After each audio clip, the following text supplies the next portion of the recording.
ಆತ್ಮೀಯರೇ, ಎಲ್ರಿಗೂ ನಮಸ್ಕಾರ. ಬದುಕಿನಲ್ಲಿ ನಮ್ಮ ದೇಹದ ಆರೋಗ್ಯವನ್ನು ಕಾಪಾಡಿಕೊಳ್ಳೋದು ಎಷ್ಟು ಮುಖ್ಯನೋ ಹಾಗೆ ನಮ್ಮ ಮನಸ್ಸಿನ ಆರೋಗ್ಯವನ್ನು ಕಾಪಾಡಿಕೊಳ್ಳೋದು ಕೂಡ ಅಷ್ಟೇ ಮುಖ್ಯ, ಅಥವಾ ಅದಕ್ಕಿಂತಲೂ ಮುಖ್ಯ. ಯಾಕೆಂದ್ರೆ ಮನಸ್ಸಿನ ಆರೋಗ್ಯ ಸರಿಗಿದ್ರೆ ದೈಹಿಕ ಆರೋಗ್ಯ ತನ್ನಂತಾನೆ ಸರಿಯಾಗಿರುತ್ತೆ. ಹಾಗೆ ಸರಿಯಾಗಿರುವಂತಹ ಸಂದೇಶಗಳನ್ನು ಅದು ನಮಗೆ ಕೊಡ್ತಾ ಇರುತ್ತೆ. ಇದು ಹೇಳಿ ಕೇಳಿ ಬಹಳ ಪ್ರಕ್ಷುಬ್ಧ ಸಮಯ, ಒತ್ತಡಗಳ ಸಮಯ, ತಲ್ಲಣಗಳ ಆತಂಕಗಳ ಸಮಯ, ಸವಾಲುಗಳ ಸಮಯ.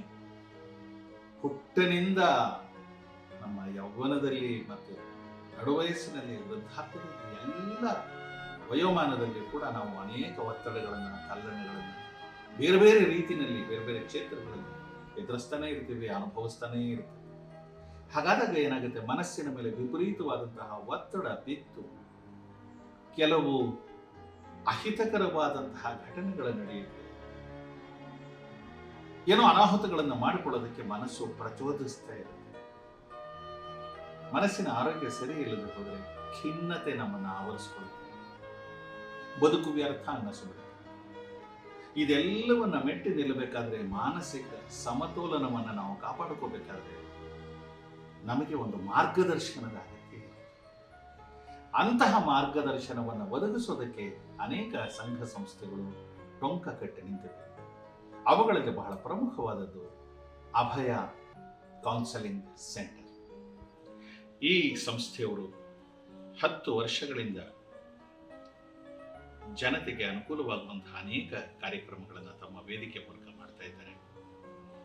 ಜನರ ಮಾನಸಿಕ ಆರೋಗ್ಯವನ್ನು ಹೇಗೆ ಕಾಪಾಡ್ಕೋಬೇಕು ಅನ್ನೋದರ ಕುರಿತಾಗಿ ಒಂದು ತಿಳುವಳಿಕೆಯನ್ನು ಕೊಡುವಂತಹ ಒಂದು ಸಾರ್ಥಕವಾದ ಪ್ರಯತ್ನವನ್ನು ಮಾಡ್ತಾ ಇದ್ದಾರೆ. ಸಂಬಂಧಪಟ್ಟಂತಹ ಅನೇಕ ಮಾಹಿತಿಗಳನ್ನು ವಾರ್ತಾಪತ್ರದ ಮೂಲಕ ನಿಮಗೆ ನುರಿತ ವೈದ್ಯರು, ಕೌನ್ಸಿಲರ್ಸ್ ನಿಮಗೆ ಆ ಮಾಹಿತಿಗಳನ್ನು ನೀಡ್ತಾರೆ. ವರ್ಲ್ಡ್ ಸೂಯಿಸೈಡ್ ಪ್ರಿವೆನ್ಷನ್ ಡೇ 10ನೇ ಸೆಪ್ಟೆಂಬರ್ ಆ ದಿನವನ್ನು ಹಾಗೆ ಆಚರಿಸ್ತಾರೆ. ಈ ಆತ್ಮಹತ್ಯೆ ಅನ್ನೋದು ಕೂಡ ಒಂದು ದುರ್ಬಲ ಕ್ಷಣದಲ್ಲಿ ಒಬ್ಬ ವ್ಯಕ್ತಿ ತೆಗೆದುಕೊಳ್ಳುವಂತಹ ದುಡುಕಿನ ನಿರ್ಧಾರ. ಆದರೆ ಒಂದು ಸಲ ಆ ನಿರ್ಧಾರಕ್ಕೆ ನಾವು ಕಟ್ಟುಬಿದ್ದು ಬಿಟ್ರೆ ಜೀವನ ಅಲ್ಲಿಗೆ ಮುಗಿದು ಹೋಗ್ಬಿಡುತ್ತೆ, ವಾಪಸ್ ಬರೋದಕ್ಕಾಗಲ್ಲ. ಆ ಒಂದು ದುರ್ಬಲ ಕ್ಷಣವನ್ನು ಒಬ್ಬ ವ್ಯಕ್ತಿ ಮೆಟ್ಟಿ ನಿಲ್ಲೋದಕ್ಕೆ ಸಾಧ್ಯ ಆಗೋದಾದ್ರೆ ಮತ್ತೆ ಆತ ಬದುಕಿನಲ್ಲಿ ಏನನ್ನು ಬೇಕಾದರೂ ಸಾಧಿಸುವಂತಹ ಅವಕಾಶಗಳಿರುತ್ತೆ. ಆ ದುರ್ಬಲ ಕ್ಷಣವನ್ನು ನಿವಾರಣೆ ಮಾಡ್ಕೋಬೇಕಾದ್ದು ನಮ್ಮ ಆದ್ಯ ಕರ್ತವ್ಯ. ಹಾಗಾಗಿ ಮನಸ್ಸನ್ನು ಗಟ್ಟಿ ಮಾಡಿಕೊಳ್ಳೋದು ಹೇಗೆ, ಮನೋದಾರ್ಢ್ಯವನ್ನು ಬೆಳೆಸ್ಕೊಳ್ಳೋದು ಹೇಗೆ, ಮನೋಬಲವನ್ನು ರೂಢಿಸ್ಕೊಳ್ಳೋದು ಹೇಗೆ, ಈ ನಿಟ್ಟಿನಲ್ಲಿ ಪ್ರತಿಯೊಬ್ಬರಿಗೂ ಕೂಡ ಮಾರ್ಗದರ್ಶನದ ಅಗತ್ಯ ಇರುತ್ತೆ, ಕೌನ್ಸಿಲಿಂಗ್ನ ಅಗತ್ಯ ಇರುತ್ತೆ.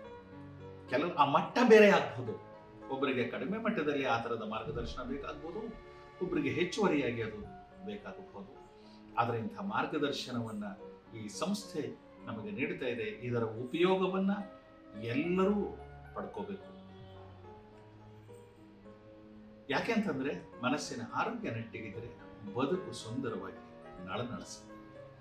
ಹಾಗಾಗಿ ಅಭಯ ಕೌನ್ಸಿಲಿಂಗ್ ಸೆಂಟರ್ ಈ ರೀತಿಯಾದಂತಹ ಒಂದು ಸಾಮಾಜಿಕ ಕಾರ್ಯದಲ್ಲಿ ಬಹಳ ನಿಷ್ಠೆಯಿಂದ ತೊಡಗಿಕೊಂಡಿದೆ.